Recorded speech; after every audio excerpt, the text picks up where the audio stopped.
Hi guys, what's going on? It's Atmos Cube 22, and this is episode 1 of, well, I shouldn't say episode 1, I'll probably call it the formation. So this is the 4-4-2 episode, I guess. We'll call it that, 4-4-2 episode of best tactics ever. Now, obviously, as I've mentioned in the intro, that we're going to do my tactics first, so the ones I like to use and what roles and stuff I like to do, and reasons for that.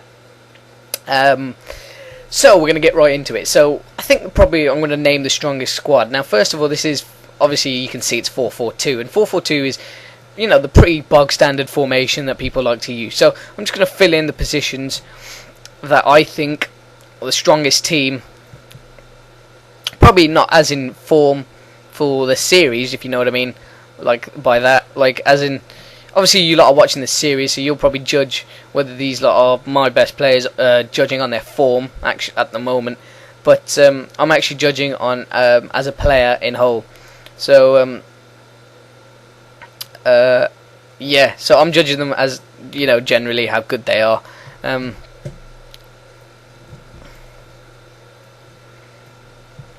obviously you can see there that Javinho straight away has a yellow dot. Now I'm training him to play as a wide midfielder in that sort of area, but something I used to do in the old football managers is, instead of playing this sort of 4-4-2, like perfectly laid out 4-4-2, I'd push these two wide men up as wingers like that.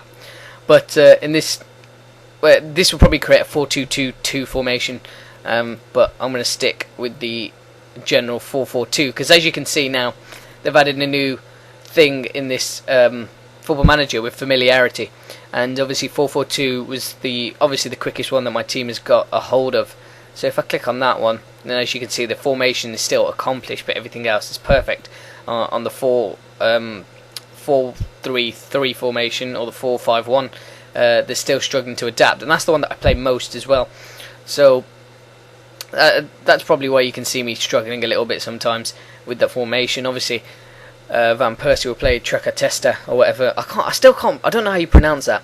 But anyway, yeah, that's the ye old trusty 4-4-2. Yeah, just ignore the Javinho thing there, because I'm training him at the moment. He should be fine in a couple of weeks or whatever. So this is the strongest team I reckon I could have. Every player on form. This is the strongest team. Now, I'm going to get some stick now, because obviously Shamak is not there, and a lot of people are wondering why I've put Walcott there. Probably. The reason that is because I think Walcott is a really good finisher, and obviously young, so he'll probably get in my team more often than Shamak and Pardew Young will at the moment. But obviously, actually, if I'm being honest, this probably isn't the best team, and the reason for that is because with Arsenal, you get a lot of centre midfielders.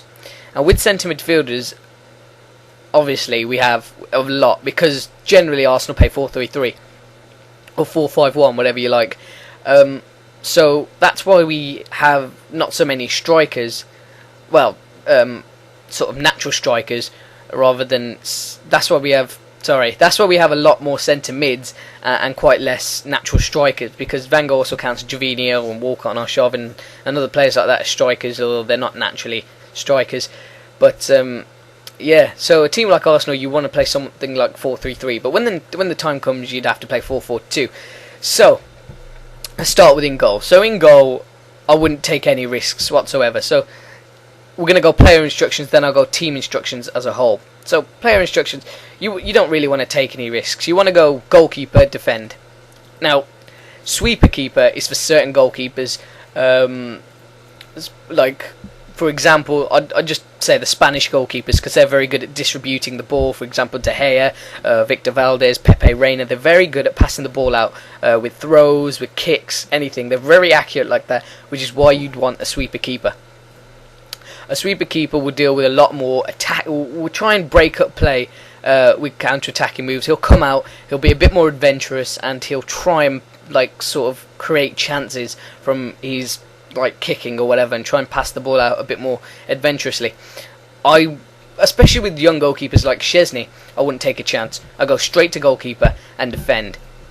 Now, as you can see, I've left all this because goalkeepers tend to be sorted out automatically. You know, all this should be as it is. You can also sort out, distribution so they can pass it out to goal certain players, whatever. You can get them to target men or whatever you want to do. Fullbacks are basically the same, but obviously I've got Santos and Sanya who like to go forward, who are very good at passing and very good technically. But also, especially Sanya is very good at defending as well, so I'm comfortable with him there, and Santos is pretty good in the game as well, so I'm happy with him. Now normally I don't have cross from deep, I normally have mixed, because I don't mind them coming inside, and I don't like restricting my wide men to always crossing from this sort of area. I prefer them to come inside and drift if they're that good of a player. So with fullbacks, I'd have them fullback and support, and I'd have that as mixed. Obviously, I haven't sorted everything out yet. I've just generally I've got the game quite recently and everything like that. So I've just changed Santos, as you can see there. Now centre backs, the same. What I normally tend to do is put mentality all the way back, but then that doesn't really encourage him to get forward from corners. So I'd leave mentality as it is. If you want, you could always stick it defensively during a game or whatnot. But generally, I'll leave that as it is. And where it's this cross from deep, I'd leave that, because you don't want them coming into centre mid, taking up positions, and then getting caught on the break. It's something you just don't want to happen. So, moving on. In a 4-4-2 formation, I always have one centre midfielder that's a bit more defensive than the other. As you can see, they're complete opposites, with Song being the centre midfield defend, and Arteta being advanced playmaker, attack. Now, what you could always do is you could turn them to support or different roles and stuff like that, but I tend to stay safe and just go central midfield defend. With this, I just again leave it as it is. I always try and put through balls on every player. Every player, I don't care who they are, try and put them on every player except maybe the goalkeeper. Defenders are fullbacks 100%. I haven't done it now, but I will. I'd put him on every single player that you'd want to go forward. And Song is not always the defensive type player. He'll go forward and he'll venture and whatnot. And obviously, I want him acting as sort of, this sort of link between the defence and the attack. So I want him type marking, because he's going to sort of be this dropping into this type of area, defending, covering for defenders and whatnot. So he'll need type marking like centre backs will.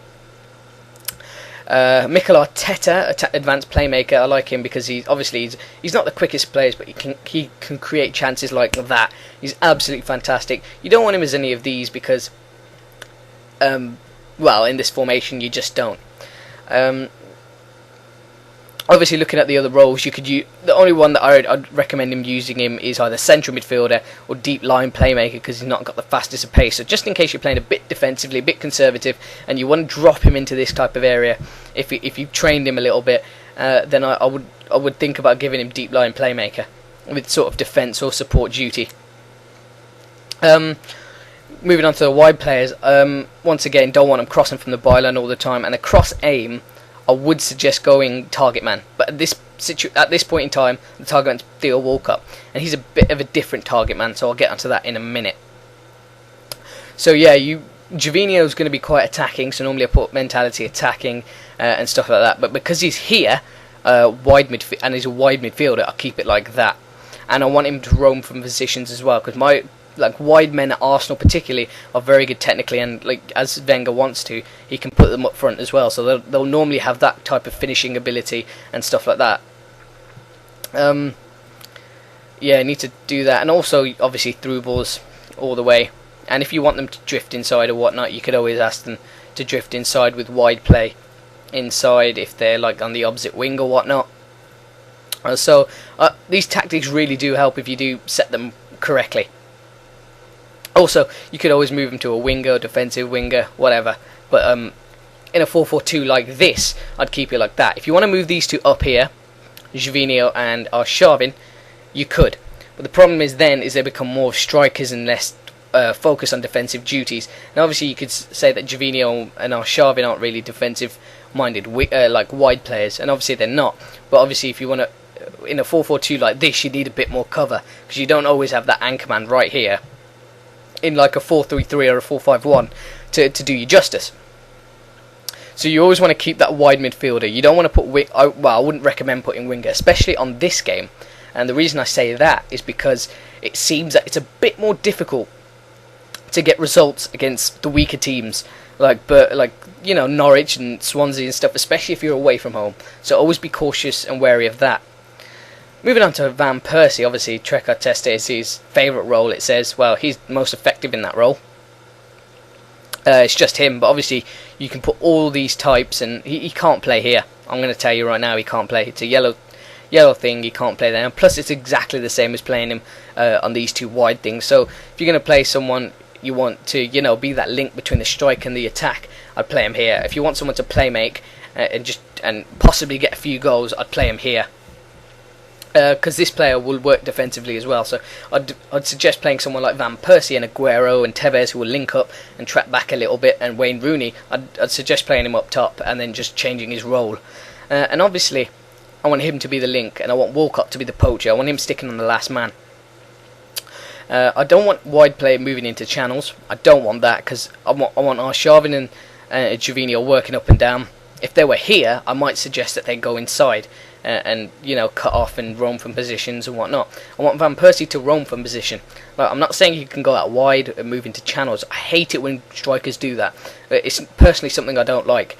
So I'd prefer them to roam from position, because then he can pick up balls wherever. He can start making play happen. He's a type of player to do that as well. Walcott, cross from, mixed, and wide play normal. Again, you don't want him moving out. I want him on the last man. So I normally put his mentality all the way up as the low, well, pretty much the lone striker. Van Persie, I want his mentality to be around there, and they'll sort that out normally. And Van Persie's type of player to play like that.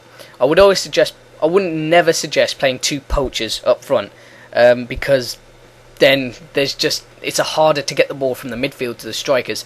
So you want to always try and get either a Trequartista Testa, a deep lying forward. You can always, like, don't be afraid to have any others, but try not to have two poachers up front, because it will harm your chances.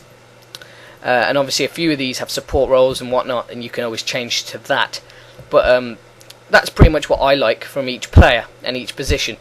With a 4-4-2, I prefer rigid. Now, because once again there's no permanent holding player, you want that to be rigid, because you don't want them drifting in and out. The only player I want roaming from position is Van Persie. So I want a bit of discipline with this. Width, I want a bit of a normal width, maybe a bit more than normal, and I want the tempo to be quicker, because obviously the players aren't moving in certain positions, as I've said before. And defensive line always set after you've seen the other team's strikers. If they're fast strikers, set a deep defensive line. If they're slow and easy to be controlled, then set a bit of a higher defensive line. But I would suggest leaving it in the middle somewhere. Time wasting sometimes, and then when you're winning, then just quickly switch it. That's not a big problem at the moment. Counter attack, I always put yes, because when you've got the chance, you want the quick passing to happen. Focus passing is not really something you want to be worried about in a 4-4-2. Particularly because there's no particular area where you can exploit. Playmaker, obviously the best creative player. The creative stat is what you want to be looking at. Where is it? Where can you do that thing where it brings up their stats? Oh, I can't do it like this, but yeah, he's got good passing and good creativity, so you want someone like that.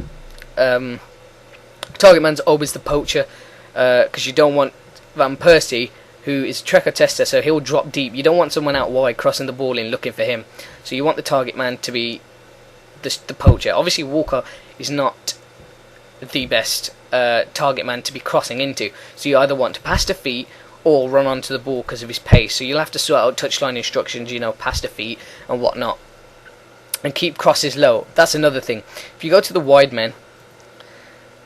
Oh, it's not player instructions. If you go to the wide men, and you go to where is it? Cross ball, often cross. Yeah, there's an option here where it'll say drill crosses. Oh no, wait, hang on, that's team instructions. If you go to team instructions and it is crossing, here we go, crossing, you can do float crosses or drill crosses, and you could sort that out from there. That is pretty much it, guys. I mean, obviously you can swap players in. Shamak there. You can put, you know, Gervinho up front, Walcott back up front. Wilshere can go in as a defensive player. Obviously he's got the stamina. Sven Bender can go in. Kieran Gibbs can go in. Null can go in. Arteta can come out, Ramsey can go in, Ganzo has to go in there somewhere in the attacking role, obviously. Ben Ayoun, as I've said, can go wide either side. Can't play centre mid though. Mertesacker can go in, Koscielny can go in, and you can just rotate the players. I mean, the thing is, I've got similar type of players now. One other thing is with Mertesacker, if you have got someone like Mertesacker at the back, play a deep line. It would never hurt to play a deep line with Mertesacker because he cannot catch players up. He's too slow. And with a 4-4-2 like this, I would suggest playing like more wingers who will have higher work rate, because Arshavin Art won't, and you've got that extra defensive cover just there for you. And obviously you can rotate all the players in and out. You can put Pardew Young there, and you can make him, I don't know, deep lying, or you can make him the poacher and put Shamak as the target man or whatever. So you can always switch things up. So this has been the 4-4-2 formation episode. If you've liked the episode, please give it a thumbs up. If you haven't, then please put in the comments what I could do better for the next episode. So I'll see you guys later for some more Arsenal playthrough or whatever, the Arsenal series you want to call it. Anyway, I'll see you for that next episode.